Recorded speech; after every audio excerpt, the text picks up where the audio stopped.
that was officially too much hype. By the way, let's give a round of applause to ENPopChoir and Dance for being so good so far this year. Oh, goodness, there are about 3 of you here, aren't there? It's difficult to tell, because I got a bit nervous about this, so I took some of the good stuff. You know, the Whitney needs to sing tonight stuff. I'm kidding, I don't have this kind of money for that. In fact, I can pinpoint the last day I did have money. It was last year's school, and yeah.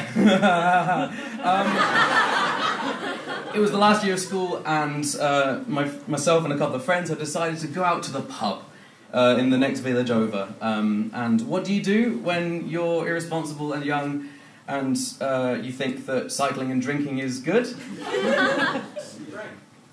And you cycle. Yeah, you got it. So we cycle over to this the next village, and we're having a good time, and we're having such a good time that it's a good time to the tune of 8 Long Island iced teas mixed with 8 tequila shots. And then some other things that were like in syringes. And I think we were meant to put them in our mouths. We definitely did, although it might explain some of the things that happened later on. In the night that I call the night of the near arrest. Because I'm not cool enough to get arrested.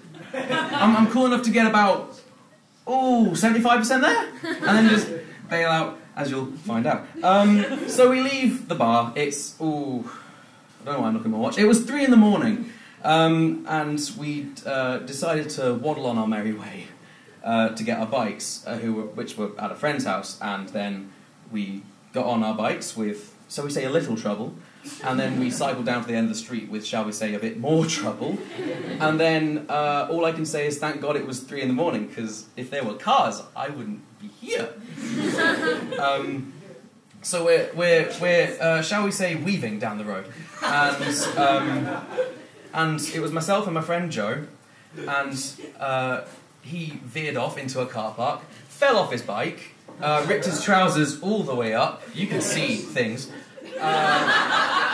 was sick, and then fell asleep. So, being the good friend I was, I weaved over to him, at which point I was sick on my own bike, managed to wake him up by, I think, poking him with my bike, and then he got back up, got back on his bike, we continue on our way, and then we get to a corner, and then a police car shows up.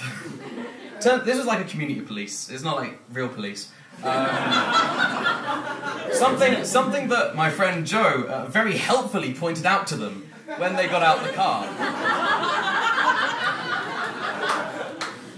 You can imagine how well that went down. You're not even real police. And we were in Germany. So and I thought, you know what will calm them down? Prove that I can speak some German. In the state I was in, speaking German basically amounted to making a y sound instead of a j sound. So I was like, Josef, calm down. Josef, yeah, calm down. It's okay, Josef. I'm sorry, I'm not pointing at you, mate. You're just there. So that didn't help. And then another police car turned up, a proper one this time. So we have 8 or so police men and women standing around 2 17-year-olds pissed as newts. Right, just picture the scene. I thought I was going to either die or end up somewhere that hadn't been a thing since World War II.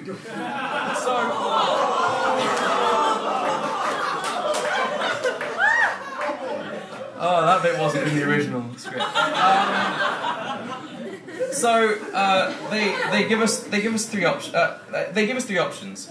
They say either we'll arrest you, or we'll get the British police, the Royal Military Police, to arrest you, or we'll order you a taxi home.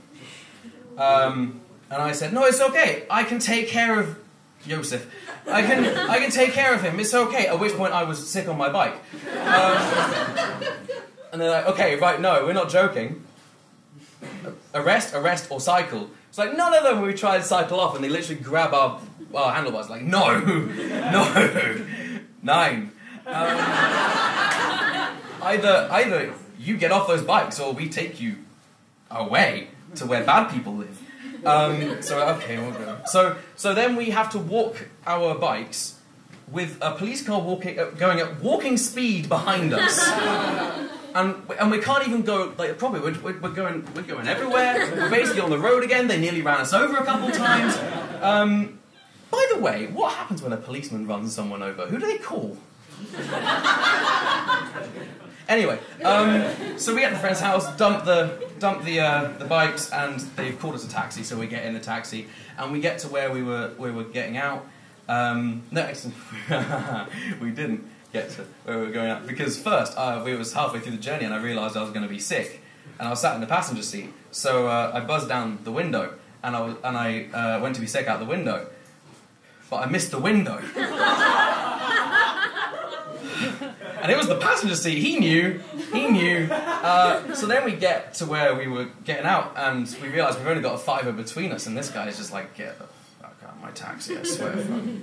So we get out, and I've still got a while to go, so I kind of do that kind of like weird run, stumble thing that you do when you're drunk and you're running. Like, you're like a baby. And then fall asleep until about 1 p.m. the next day, and then my dad gives me a lift to the next village over so I can get my bike, and I walk up the steps, and I walk down the path, and I look in the garden, and I see my bike.